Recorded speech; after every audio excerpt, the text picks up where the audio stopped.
In Unity, whenever you create a new script, there is some default template code there for you, which looks a little bit like this. It has the start and update method and a few using statements at the top.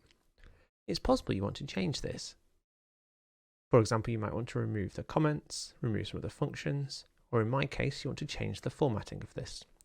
You can do this by finding the template code in your Unity install and modifying it there. So here I'm using this version of the Unity editor. If we go into the editor folder, then data, then resources, you'll see the ScriptTemplates folder appears. In here, there are templates for all of the different types of scripts you might see.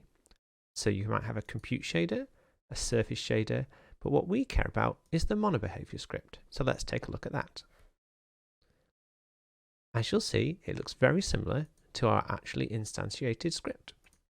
It has a few hashes around template names that are going to get filled in, such as your script name, but everything else is pretty standard. So in my case, I don't like the curly braces on a different line, so I would like them up here like this. And also, I'm a two-space indentation sort of person, so I'm going to change that as well. Great, that's done now. I've saved that. Now if we jump into Unity, create a different script, call it drag2, and open that now, you'll see it looks exactly like we want it to. It doesn't have all of this crazy indentation going on. And that's it. That's all there is to it.